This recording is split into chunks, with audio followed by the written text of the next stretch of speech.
Selfishness never turns out well in the end, even though it might seem good at the time.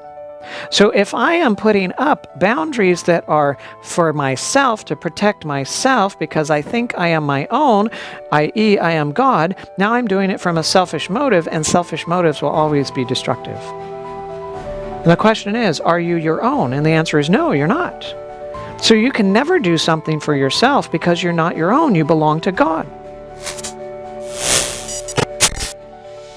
Then individuals will take ownership of a relationship. And when you take ownership of a relationship, what you do is you make yourself now responsible for the other person. Since a relationship involves two people, now you make yourself responsible for the other person. You take the other person's sphere of action as part of your own, and now you make yourself responsible for what they believe and what they think and what they say and what they do and how they respond. God never intended for you to take a relationship as your own responsibility, but He intended for you to be responsible in a relationship. And that means you take responsibility for your sphere of action, and you do that well, being responsible and accountable to God, and they are free in their side of the relationship with their sphere of action. And they have their own responsibility and their own accountability to God in that sphere. When you take ownership of a relationship, now you're trying to take responsibility for another sphere of action that even God doesn't take responsibility for. And you're stepping over boundaries that were never intended to be stepped over. So no, God never made you the owner of a relationship. He only made you a steward of the relationship, and a steward deals with my side of the relationship. It doesn't control somebody else's side of the relationship.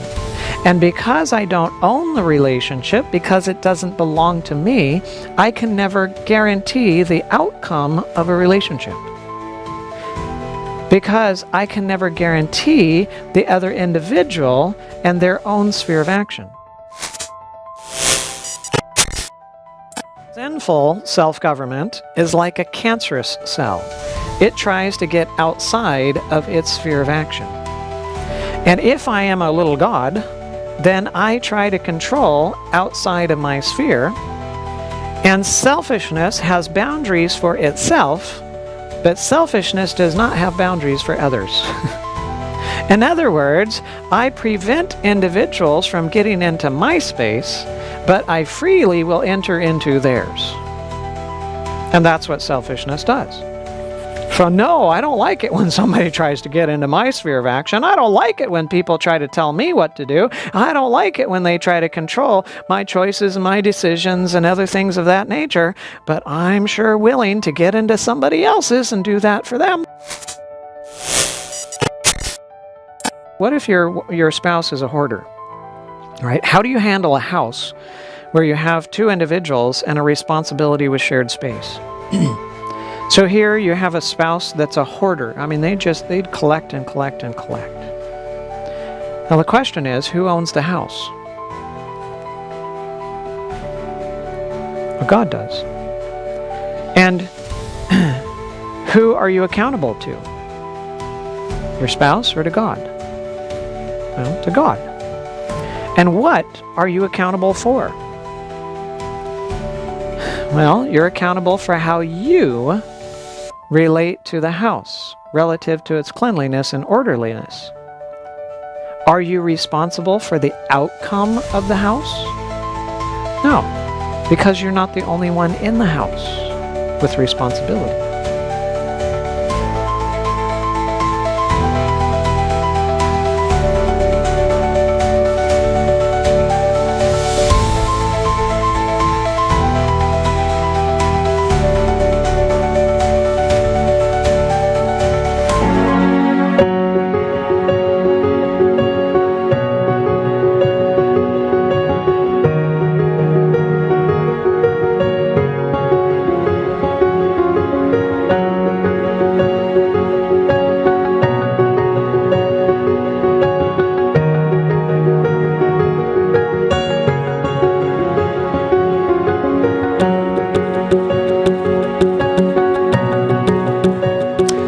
friends. Welcome to another episode of Truth for Life, where we get to journey to freedom and healing.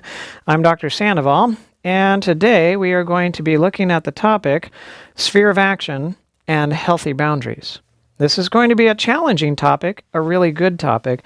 We need to understand this topic. It plays into every relationship that you can think of. Now, what is sphere of action? Sphere of action are the actions of self-government for which the individual and no one else is responsible. Okay? So your self-government that is yours and no one else's. God's sphere of action includes everything that is outside of an individual's sphere of action. So God, He has control and responsibility in all of space and everywhere else. But you have your own individual sphere of action, and God does not take control and responsibility there. Inside of your self-government is where you have your own responsibility. You have your own, but because you belong to God, you have your own accountability to Him. Now, God takes no responsibility for what you do in your sphere of action. He takes no responsibility for that whatsoever. That is your own responsibility. Now, your sphere of action exists in your mind, and it doesn't extend beyond that. So, when it comes to your mind cannot be forced, but the body can be forced. You can be put in handcuffs, you can be put in prison. If you didn't want to eat, well, somebody can force feed you, or they can put an IV in and give you fluids and other things like that. The body can be forced, but the mind cannot. And when it comes to two individuals' sphere of action, I am not responsible for somebody else's sphere of action. I'm not responsible for their sphere of action. I'm only responsible for my sphere of action. What somebody else's sphere of action is it is what they think. It is what they believe. It is what they choose or decide. And out of that sphere of action comes what they say and what they do. But what they say and do does not remain in their sphere of action. It comes out of their sphere of action. And so now it gets into kind of general space, into God's sphere. And so God, He, of course, takes no responsibility for my sphere of action, and He takes no responsibility for your sphere of action. He only takes responsibility for His own sphere of action, which is outside of our sphere of action. Often, individuals will take ownership of a relationship. And when you take ownership of a relationship, what you do is you make yourself now responsible for the other person. Since a relationship involves two people, now you make yourself responsible for the other person. You take the other person's sphere of action as part of your own, and now you make yourself responsible for what they believe and what they think and what they say and what they do and how they respond. God never intended for you to take a relationship as your own responsibility, but He intended for you to be responsible in a relationship. And that means you take responsibility for your sphere of action, and you do that well, being responsible and accountable to God, and they are free in their side of the relationship with their sphere of action. And they have their own responsibility and their own accountability to God in that sphere. When you take ownership of a relationship, now you're trying to take responsibility for another sphere of action that even God doesn't take responsibility for. And you're stepping over boundaries that were never intended to be stepped over. So no, God never made you the owner of a relationship. He only made you a steward of the relationship, and a steward deals with my side of the relationship. It doesn't control somebody else's side of the relationship. And because I don't own the relationship, because it doesn't belong to me, I can never guarantee the outcome of a relationship. because I can never guarantee the other individual and their own sphere of action. And indeed, that's how Jesus related with individuals. He was responsible with his own sphere of action, and he did not get into other people's spheres of action. Even Judas was with Jesus all of those years, and Judas finally betrayed Jesus. All of the disciples, for temporarily, they betrayed him and ran away from him, deserted him. Jesus took no responsibility for what they did because that was their own responsibility, their own sphere of action. Even though he was in a relationship with them, he only took responsibility for his side and how he influenced and interacted with them.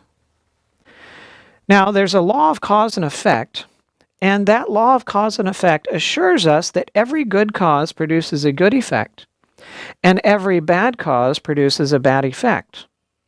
But in order to assure that all things work together for good to those who love God, to those who are the called according to his purpose, and that nothing will be too much for us, according to 1 Corinthians 10:13, then God must intervene for our good by limiting the negative effects. He must intervene for our good by limiting the negative effects.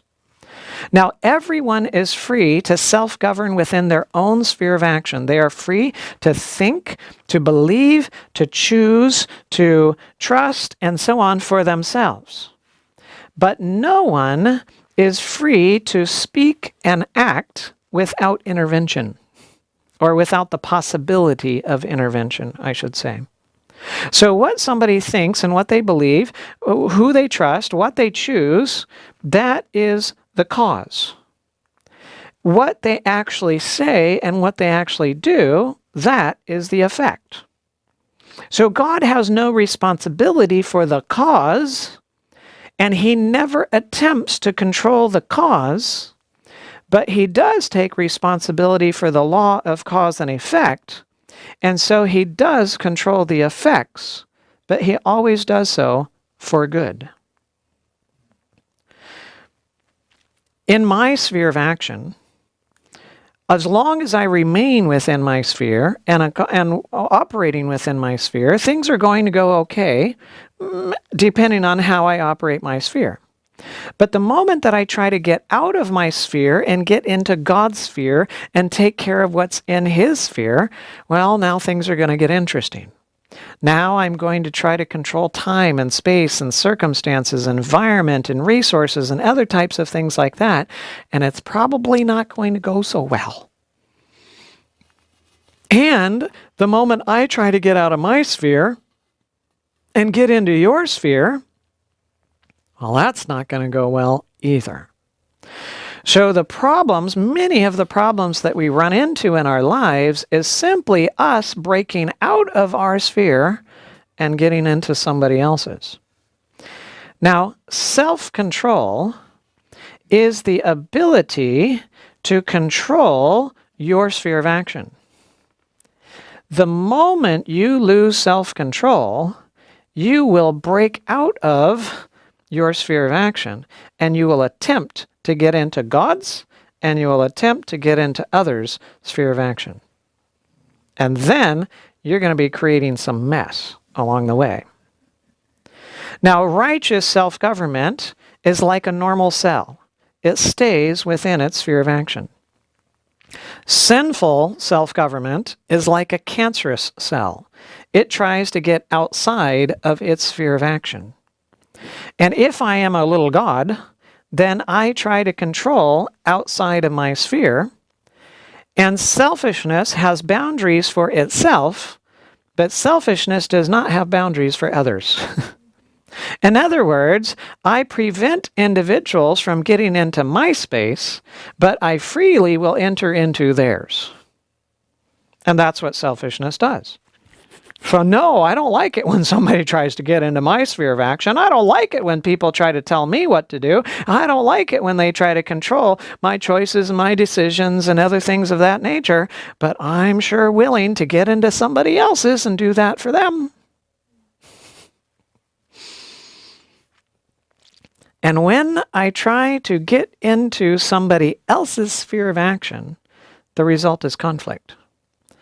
And when I try to get into God's sphere of action, the result is stress.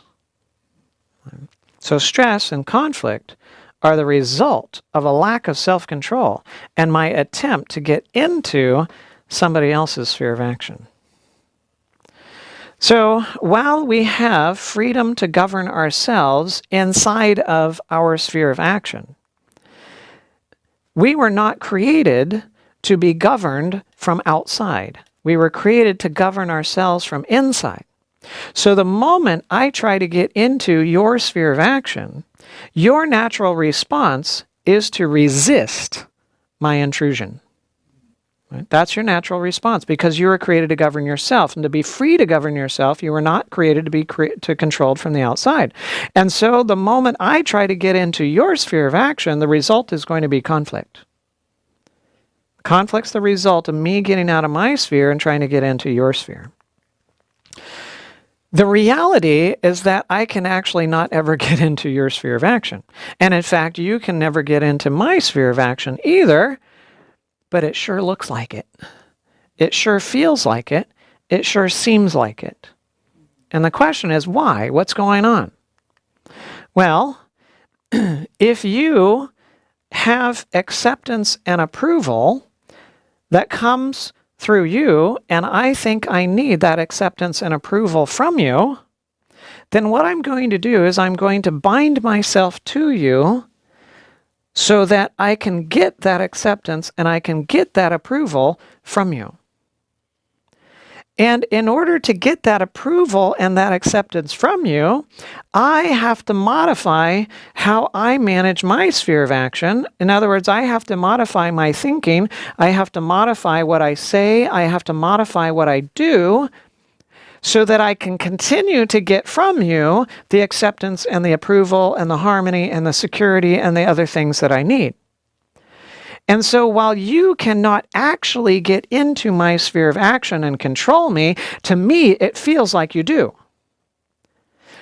Because I'm changing what I think, I'm changing my self-government in relation to you, but I'm only doing so because of a lie that I believe, and the lie is that you control what I need. And because I believe you control what I need, now I will change how I govern myself in relation to you so that I can continue to receive from you what I think I need. So manipulation, somebody else can never actually manipulate you. You only manipulate yourself based upon a lie that you believe in relation to them. Isn't that crazy? It's crazy. So if I'm pressured by someone, then that means that I believe that they have something that I need, or they can take something from me that I need. They can do something to me that I don't want. So because I fear losing what I need, or I fear being forced to do what I don't want to do, then I feel pressured. I feel like I'm under pressure. But when you know that only God has and controls what you need, and that no one can do anything to you except by God's permission, and that anything that God permits is going to work out for good, then there's no pressure. There's no pressure. Now, what you think and what you believe is completely within your sphere of action. And that's your responsibility. That's your accountability. But what you say and what you do, that does, and I have, that comes out of your sphere of action, but it enters into common space. Now, if I try to take responsibility for what you think and what you believe, well, I'm outside of my sphere. And if I try to take accountability for what you say and what you do, I'm outside of my sphere. And once I take responsibility for what you say and what you do, now I'm going to have to try to control what you say and control what you do because I see it as my responsibility.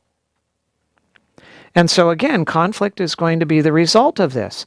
And not only that, there's going to be damaged relationships because I'm taking you as my responsibility, and now I'm trying to take responsibility for what even God doesn't take responsibility for, and now I'm going to try to control. I'm going to try to manipulate. Right? Do we do this consciously? No. This is unconscious, but we're all doing it, and we're all doing it all the time. So I have a problem when it comes not just to people, but to other things around me, and there's space, and there's time, and there's circumstances, and resources, and environment, and people, and possessions. There are all these different things. And they're like fires that are threatening to burn me. And here I am trying to control the environment. I'm trying to control possessions. I'm trying to control circumstances. I'm trying to control time because the clock is counting down. Right? I'm trying to control all of these different things so that I don't get burned. And I can't control what's outside of me. And so the result of trying to control what I cannot control is stress. And I have stress. Stress is trying to control what you cannot control and failing to do so. And it only comes because you think you're a God and you're trying to control what is only under God's control. Now, what you say and what you do, it doesn't stay in your sphere. It comes out of your sphere. And what you say and what you do can impact others and have an influence upon them. And it does have an influence upon them. And while you are not responsible, while I am not responsible, I should say, for what you say and what you do, yet if I'm a little God, then I will take possession of you, and I will take responsibility for what you say and do, and I will try to control you. And I will take personally what you say and what you do to me, because now I take responsibility for what you said and what you did. Isn't that wonderful? That's a mess. It's an absolute mess that we're in. Yeah. Now, even God doesn't take responsibility for what we do in our sphere of action. And he is not responsible there. That's our own self-government and our own responsibility. And God does not take personal what you and I do in our sphere of action. He doesn't take that personally. Even if we, throw it at him and throw it in his direction, he doesn't take it personally because he knows that's our sphere of action, that's our responsibility, but we do have an accountability to him. I'm not saying we don't have an accountability, but that's not his responsibility. But what about the stuff that gets into common space that is God's responsibility? And how, if God doesn't have access to our sinful nature, he doesn't have access to our sphere of action, and the problem is inside of the sphere of action, and that's our own self-government, how's he going to fix the problem?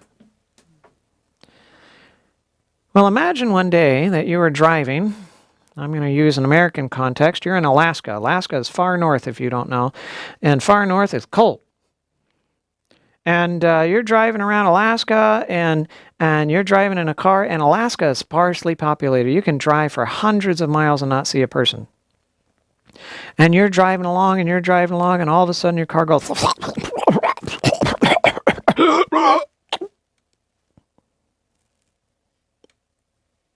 and it's not running anymore. And you happen to have broken down near a community of about 3 homes. And you check... And it happens to be that one of the individuals in one of the homes is an auto mechanic. But unfortunately, 2 summers ago, he ran into a grizzly bear, and he has no more arms. He has the know-how of a mechanic, but he doesn't have the ability of the mechanic. So, what are you going to do in order to work on the situation? Well, the mechanic has the knowledge of how to diagnose and to fix the problem, but you have the arms. So he will talk you through the process, but you do it. And it's by your hands and your arms and you're using the tools that you work on the car and you fix the problem, but it's by his knowledge that you're doing it. That's how God can help us to fix the problem. You might be saying, well, do you mean that God has no arms? Well, the problem is inside of our sphere of action, and he has no arms inside of our sphere. He can't just reach in and monkey around in there. That's our sphere of action. And so only we can fix the problem that's inside, but we don't know how, and we don't have the power. So he offers to guide us. He offers to empower us in the solution, but we are the ones that must do the work. Maybe you have heard or read somewhere that the expulsion of sin is the act of the soul itself. That's in the spirit of prophecy. The expulsion of sin is the act of the soul itself. That doesn't mean that you have the power to do it. It just means that it's inside your sphere and you're the only one that can get to it. And so that it must be by your work or your actions, but it needs to be by his knowledge and his power. So if you wait for him to do the work, it's not going to work. And if you rely upon yourself to fix it, it's not going to work. The only way that it's going to work is if you work together. God with the knowledge and God with the power and you with the effort to actually do the work. Now, when we have two individuals that are little gods and they are self-governing in a delusional way, then what you say and what you do, well, that's your responsibility, but what you say and what you do comes out into common space. And while God does not take responsibility for what you say, for what you're doing in your own sphere of action, he does take responsibility for what gets into the common sphere. And since what you say and do begins in your sphere, but it doesn't end there, God will intervene when it gets into the common sphere, which belongs to him. And he can prevent you from saying, and he can prevent you from doing certain things, but he will never prevent you from thinking it or from choosing it. That's your own responsibility. So fire operates by whose power? Well, God's power. And God's power alone that it can operate. But God's power is given to fire through laws, predictable laws. And while fire operates by God's laws, by God's power through his laws, yet he can limit that power when he so chooses, as was the case with Meshach, Shadrach, and Abednego. And God gives his power to animals. They operate by his power, but through laws. But God can limit the power that animals have access to, as was the case with Daniel in the lion's den. And people operate by God's power through predictable laws. But when God chooses, they have no access to that power, as was the case with King Jeroboam. When the prophet came and cursed his altar, and he said, "Arrest that man." And his arm shriveled up, and he couldn't even bring his arm back to himself. Why? Because it wasn't his arm. It was God's. It wasn't his power. It was God's power. And it was in common space. That was not his sphere of action. His sphere of action was up in here. He already made the choice, and God allowed him to had all the freedom to make the choice. But he didn't have the freedom to accomplish it. And bullets that move by God's power but under predictable laws. Well, they have power to do a lot of stuff. But unless God steps in and he says, no power for that. When I began my trauma surgery rotation at Loma Linda University, the team was still talking about an incident that had happened a few weeks before. Young lady had broken up with her boyfriend. He was not exactly happy about this arrangement, and he was going to get back at her. And so while she was parked at a red light, he came up to her and he shot her in the head through the driver's side window. And in America, it's the left side, and so the bullet came in here, and the bullet came out here. And you know there's some pretty precious real estate in between point A and point B.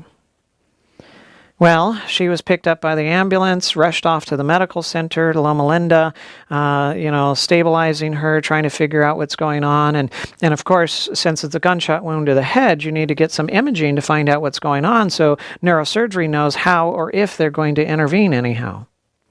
And so they rushed her off to the CAT scanner, and in the CAT scanner, you go in this small tube, and it's around you, and it starts spinning, spinning, spinning. Well, you don't see the spinning part, but and so you go through there, and it starts throwing X-ray beams at you from different angles, and then the computer puts the image together, and you get a nice image of what's going on. And as they're going through the scanner, it starts scanning at the top of the head. And so you get a slice here, and then you get a slice there, and then you get a slice there, and then you get a slice there, and then you get a slice there, and so on, and just kind of keeps slicing as you're going down.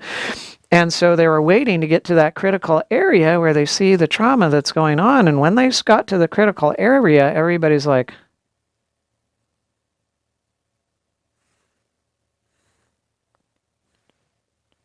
let's go back. Let's review. Let's look at that again. What's going on? The bullet came in here, which is the thinnest part of the skull. And it went to the skull, so through the soft tissues to the skull, and then it turned. And then it went back, and it went around, and it went around the back of the head, and it came around to this side, and poof, out the other side. It never touched her brain. Physically speaking, not possible. Physics does not work like that. And I assume, I don't know, but I assume that an angel was commissioned, and angels are pretty fast. And they were commissioned to not let the bullet go through, but to work it around. Why did she still have the in and out injury? God knows. Maybe it was so that the story could reach all the people in the hospital. But it was for good, not for evil. Right? But fire that burns only by God's power, but through predictable laws, has burned millions of martyrs to ashes. And animals that operate by the power of God, but under the will of the animal, through predictable laws, have killed many, many others. And arms that operate under the power of God, but the will of the man, have performed significant evil over time. And bullets that move by the power of God, but through predictable laws, have caused injury and damage to many, many people. And oftentimes we don't understand why God does what he does. We don't understand why he intervenes when he intervenes. We're like ants in the grass. We have a very limited perspective. We can only see just a little bit. And we just don't see the whole picture. But God sees the end from the beginning. He sees all time and space. He sees everything that's going on. And he is working in ways that are mysterious to us now, but we will understand later, so that he will work all things together for good to those who love God, to those who are called according to his purpose, and that nothing, no temptation, no trial, no test, no suffering, or anything will overtake you. That others have been through it too. It's nothing that's uncommon to men. But God is faithful, who will not allow you to be tempted or tried or tortured or whatever beyond what you are able with the temptation or the trial or whatever it is, will also make the way of escape that you may be able to bear it. So it's always, whatever it is that gets to us, it's always wrapped in the promise, it will work out for good, and it is not too much. We have at least that. Oh, it seems like too much. We think it's too much. But he knows better than we do. And while in the moment we don't know why, we can at least know who. And if you don't know why, at least come to the cross and look into the eyes of the one who hung there. And look into those eyes and see what they tell you. And I tell you, you will see such love that was willing to suffer such torture and mental torture beyond, so much farther beyond the physical. Why? Because he loves you. And the same one who was willing to suffer and die for you is the same one who allows the difficulties and the painful things in your life, not for your evil, but for your good. And those things threaten to burn you up. And you are trying to control them. But God knows that there's a problem inside, and it's a problem of sinful nature. And if that problem is not fixed, you die. And he wants you. And so he surrounds you with his presence, and he filters what gets through so that it's never too much. The Father's presence encircled Christ, and nothing befell him but that which infinite love permitted for the blessing of the world. Here was his source of comfort, and it is for us. He who is imbued with the Spirit of Christ abides in Christ. The blow that is aimed at him falls upon the Savior who surrounds him with his presence. Whatever comes to him comes from Christ. He has no need to resist evil, for Christ is his defense. Nothing can touch him except by our Lord's permission, and all things that are permitted work together for good to them that love God. We're going to stay on this screen. All right, so what was Christ's source of comfort? It was his Father's encircling him. And what is our source of comfort? It's Christ surrounding us.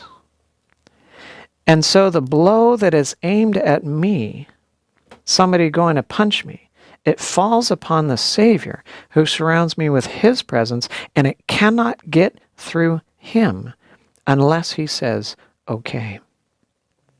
Can't get through him unless he says, okay. And he feels it first. And he measures it. And he says, okay, is this going to work out for good, or is it not going to work out for good? And he will only allow it through if it will work out for good. And so I can take it as though it is coming from Christ because he's the one that filters it. Even though it might be coming from the enemy who's trying to destroy me by it. So while it may originate in the enemy who's trying to kill me, yes, yet it is filtered by the God who is trying to save me. And now I don't have to fear anymore. And he's seeking, I've got this metal that's misshapen and impure and so on, and I need that fire. That fire is needed in order to melt it, in order to purify it, in order to remold it. And so he is the refiner, and he surrounds me with his presence. And he works out the molding and the melting and the refining. And I can trust him in that. Now, what if let's take some specific examples. What if your spouse is a hoarder? Right? How do you handle a house where you have two individuals and a responsibility with shared space? So here you have a spouse that's a hoarder. I mean, they'd collect and collect and collect. Now the question is, who owns the house? Well, God does. And who are you accountable to? Your spouse or to God? Well, to God. And what are you accountable for? Well, you're accountable for how you relate to the house relative to its cleanliness and orderliness. Are you responsible for the outcome of the house? No, because you're not the only one in the house with responsibility. So we can ask the question, who has the delegated authority in relation to the house? If you are the clean one and let's say your husband is the dirty one and he's the one that's making the money and he's paying the payments on the house and he says, it's my house, okay, that's fine. If he takes possession of it, well, that's okay. And he takes responsibility of it, that's okay, all right. And then you can ask, well, what space do you want me to be responsible for? Do I get the kitchen, this half of the room, that bathroom, this room, and so on and so forth, and you're responsible for the other ones? Okay, that's fine. And what space are they responsible for? So if they're responsible for this room and this part of the house and that part of the house and so on and so forth, then you leave it as their responsibility. They're free to do whatever they want to with it. They're free to make it as dirty as they want to and so on. And what they do with their space is not your responsibility. That is their accountability to God, not to you. They're not accountable to you. They're accountable to God. And what you do with your space, that is your responsibility, and that is your accountability to God. And so you take that accountability and that responsibility, and you do your dishes, and you clean up your space, and you make sure that it's nice and well and orderly. And if theirs is a mess, well, maybe the contrast between the two might be something to help them to think about and consider what they're doing and how they're doing it in the future. I don't know, maybe. But even if they don't, that's not your responsibility. It's God's. And if the house ends up breaking down over time because of the dirtiness and the mess and all that kind of stuff that they have in their part of the house, okay, that's their accountability to God.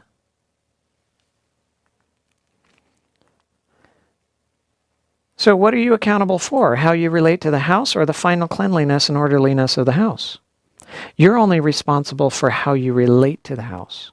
You're not responsible for how it ultimately turns out, because that can be a lot to do with how they relate to the house. So is it ever good to try to take over someone else's stewardship, to enter into their sphere of action? No, that's not. So even if the intention is good, it's not right. Good intentions with bad actions is bad. Right? So you do your side, they do their side. You agree what that looks like, and you manage things from that standpoint. What if you have a secretive spouse? What if you have a spouse that has passwords and keeps secrets and doesn't share things with you and leads a fairly secretive life? They don't want you to access their email. They don't want you on their computer. They don't want you on your phone, on their phone, and so on and so forth. Is that a problem? Are they accountable to you? Does God know what's going on? Sure. Is secrecy a problem? Has God told us when He's going to come? No, it's a secret. God knows, but He hasn't told us. Is that a problem? No. What about surprises? Is it okay to keep a secret while you're working on a surprise birthday, a surprise something or other? Well, it's not a problem. So secrecy can be a problem, but it's not necessarily a problem. And secrecy can be a problem that manifests because of a lack of trust. It can be there because of a fear of rejection. And the question is, are you responsible for what someone else does? And the answer is no, you're not. If you try to take that responsibility, who are you? Well, you must be a god, right? And you're getting into someone else's sphere of action always leads to conflict. And so if you try to fix their secrecy by getting into their sphere of action, you are going to create conflict. You will. So they're free to be secretive. They're free to have those devices. They're free to have their passwords and all that kind of stuff. Now, if they have a problem and they acknowledge that they have a problem and they want to go free, and they're willing to be accountable and let you be part of the accountability, and so they want you to have the passwords and check on and so on and so forth, well, that's fine. You do so, but you do so knowing that they want you to. You don't go about snooping and sneaking and trying to find out and doing all of that kind of stuff. No, God will reveal, if it needs to be revealed, God will let it be revealed in time. Right. Now, what about your reputation as opposed to your influence? What about that? Well, your influence is the impact that your words and your actions have upon others. And that comes from your sphere of action. Your reputation is what others think about you. And so that comes from their sphere of action, right? If it's what they think of you, then that's their sphere of action. So which are you responsible for? Are you responsible for your influence, or are you responsible for your reputation? You're only responsible for your own sphere of action, and your influence comes from your sphere of action, so you're only responsible for your influence. If your reputation is bad, is that your responsibility?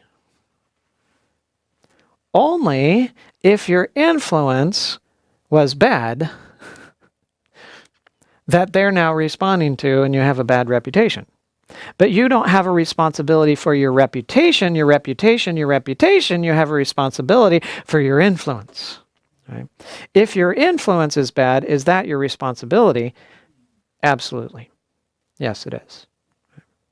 So which do you need to guard and which do you need to control? Your reputation or your influence? Your influence. That is for you to guard, and that is for you to control. If you try to guard or control your reputation, are you inside of your sphere of action or are you outside of your sphere of action? Yeah, now you're outside of your sphere of action. And now there's going to be conflict.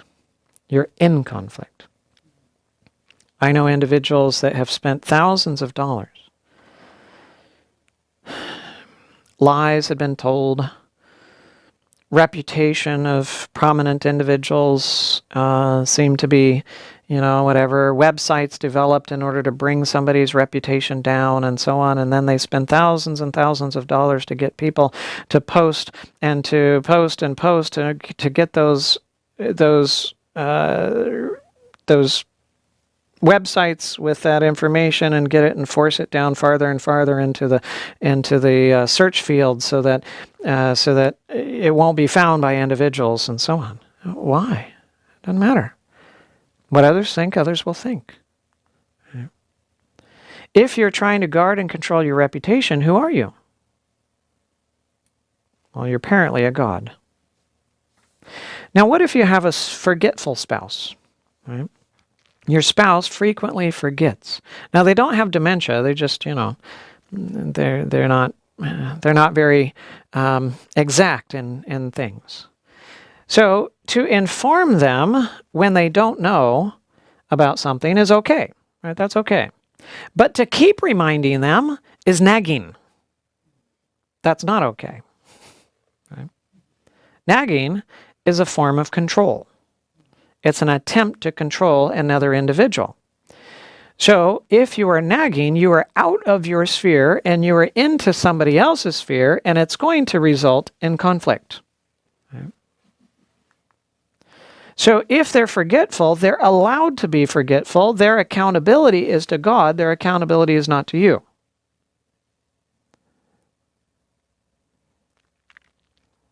And you simply be faithful to remember the things that you need to remember. And if they don't take care of their deal and their side of things and so on, yes, you're going to get to experience some of the consequences with them and some of the effects of that. But if you love them, you're willing to do so, and God will work it out, and He'll make sure that it works out for good in the end to those who love God. So if I take responsibility, or if I try to force another in regards to their sphere of action, then, well, it's not going to go over well. And in fact, I really cannot force them. All I can do is appeal to them. Right? I can only appeal to them in regards to what they say and do. And if they are self-destructive, they have self-destructive thoughts and beliefs and so on in their situation, well, I still don't try to force them. I simply try to appeal to them. And I take from God, and I seek to give to them what I have taken from God. And I have a heart of love for them in order for them to be free.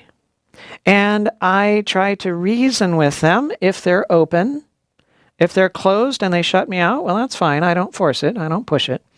But if there's an opportunity, I try to appeal to them. I try to reason with them. And if they, in their self-destructive self-government, they still can't see it, then it might be beneficial to get a few others that have hearts of love for the individual and to come together in order to reason with them and to appeal to them in relation to their self-destructive situation. And if they're still resistant to that, then surround them with as many people as you can that have a heart of love for them, to seek to try to encourage them and reason with them and appeal to them to come out of their self-destructive behavior. And if they won't, well, you treat them like a sinner. And how do you treat sinners? With open arms and love. They might not have church positions anymore, that they're, whatever, but you love them and you surround them. Right?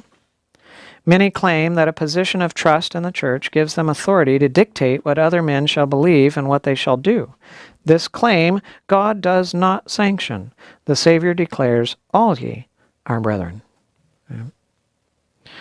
All right, so here are some thoughts on sphere of action, but we need to dive into the topic of healthy boundaries in the time that we have left. So what about healthy boundaries? How do we understand healthy boundaries? Well, I'll tell you this, we don't understand healthy boundaries. We just don't. We're a mess. We're really a mess.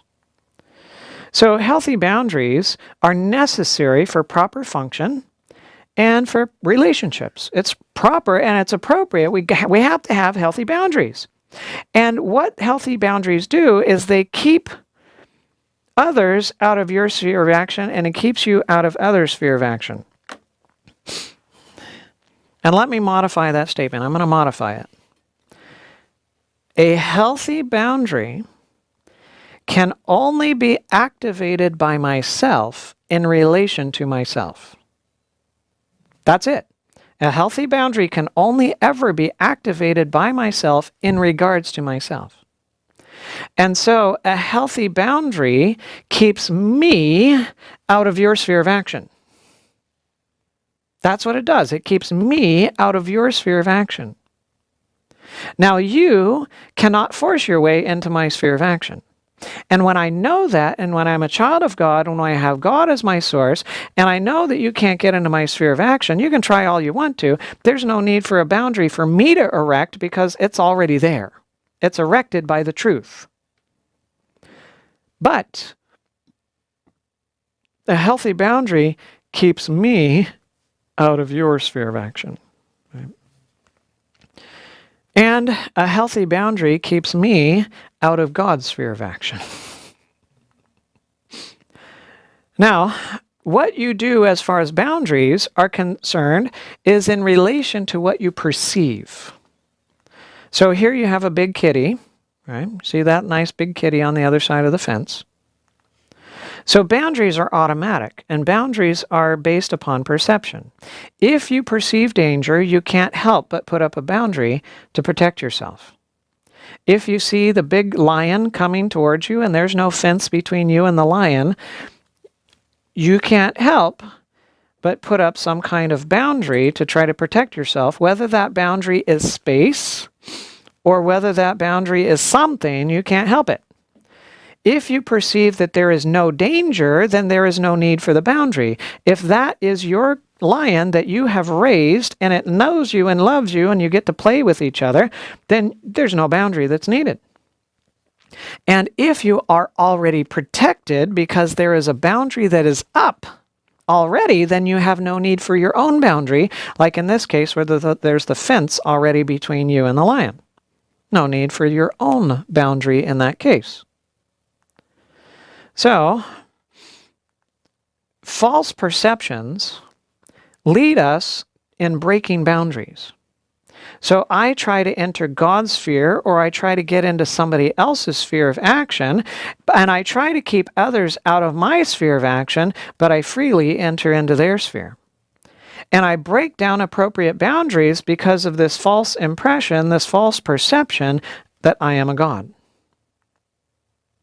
Now, if the boundaries are to protect myself, then they will always end up being harmful. Always.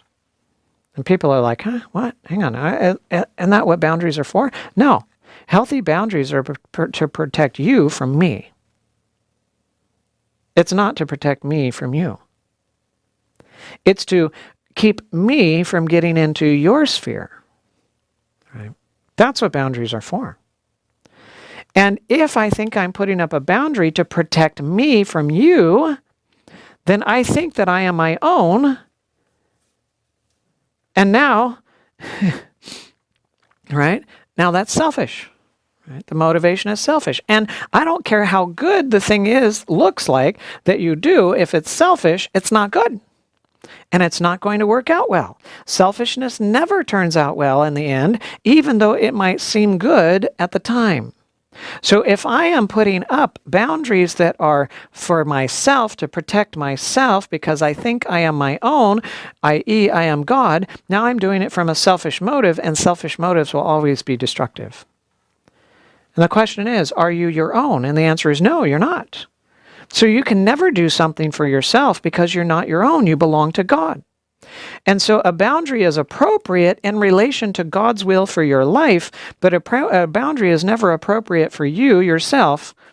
It's only appropriate as you belong to God.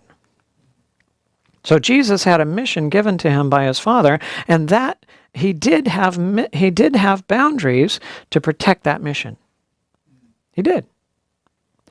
In Luke 2:49 says, "Why did you seek me? Did you not know that I must be about my Father's business?" Jesus was now confronted by his mother and his parents. They had lost him for 3 days. They found him back in the sanctuary, in the temple, and he had been teaching and so on. And now they reprimand him, and he says, hang on, wait. No, I must be about my Father's business.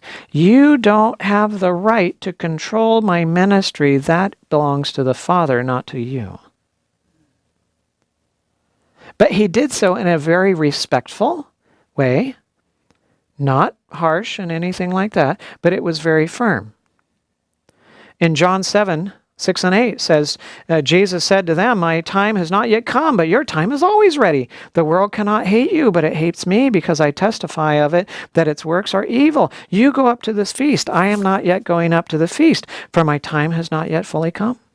His brothers were saying, if anybody's anybody, you go to Jerusalem and you show yourself there, and you show yourself whether you are somebody or not. Go. And Jesus said, it's not my time. It's not for you to direct my ministry. It's for the Father. And so his boundaries kept him inside of his Father's will. Matthew 12:48-50, "Who is my mother and who are my brothers?" And he stretched out his hand toward his disciples and said, "Here are my mother and my brothers, for whoever does the will of my Father in heaven is my mother and brother and sister." Right? Yeah, he notice that it's very clear he's putting up boundaries multiple times, and almost always it's with family. It's almost always in family, because family feel like they have the right to intervene and get in there and say, okay, well, your ministry should look like this, and your ministry should look like that, and your ministry should look like this. And he's saying, no, you have no right to determine what my ministry should look like. That's the Father's business, not yours. But he did so in a very respectful way. So you belong to God. You don't belong to yourself. You have no right to allow others to divert you from God's will and his plan for your life. You don't. You belong to him, not them. And in Christ, you will have boundaries to protect God's will and his plan for your life. But it will always be with the utmost respect and gentle firmness. But Jesus never put up any boundaries to protect himself. It was only for the mission. He knew his Father had already set up a boundary for him, so he had no need for a boundary for himself. So in John 18:12, then the detachment of troops and the captain and the officers of the Jews arrested Jesus and bound him. No boundaries for himself. John 18:11, shall I not drink this cup which my Father has given me? He knew it came from his Father. Do you think that I cannot now pray to my Father, and he will provide me with more than 12 legions of angels? How then could the scriptures be fulfilled that it must happen thus? He knew that this was from his Father. It was within the boundaries of his Father, and so he didn't put up his own boundaries. They spat on his face. No boundaries for himself. They beat him. no boundaries for himself. Others struck him with the palms of their hands, saying, "Prophesy to us, Christ, who is the one who struck you?" No boundaries for himself. So then Pilate took Jesus and scourged him. No boundaries for himself. When they had twisted the crown of thorns, they put it on his head and a reed in his right hand, and they bowed the knee before him and mocked him, saying, "Hail, King of the Jews!" Then they spat on him. No boundaries for himself. They took the reed and struck him on the head. No boundaries for himself. Then Pilate said to him, "Do you not know that I have power to crucify you and power to release you?" And Jesus answered, "You could have no power at all against me, unless it had been given to you from above." He was within the confines of the boundaries of his Father, and when he was in his Father's boundaries, he had no need for boundaries for himself. John 19:18, they crucified him. He had no boundaries. No boundaries for himself. You and I are surrounded with all of these different things. But when we understand that Jesus surrounds us with his presence, and he is the one that filters what gets through, then you and I will have no boundaries for ourselves. Yes, we will have a boundary for God's will and his purpose for our lives. And no, we will not allow others to divert us from that purpose. But when it comes to self, we need no boundaries for ourselves because we are in Christ's boundaries. And he decides what gets through. And everything that he lets through will work out for good. And it will not be too much. But it sure doesn't feel good. And it sure feels like it's too much. But he knows what he's doing, and he will work it out in his time and his way. And at the end, we will look back on it and go, "Oh, what marvelous things God has done." When we get to the ability in heaven to see the end from the beginning, we will agree with him, with what he has allowed and what he has done in our lives. We will agree. And here and now, we get to enjoy or learn how to enjoy staying within our sphere of action, self-control, and having proper boundaries that protect God's work in our lives, but never to protect ourselves, but simply for his good and his glory.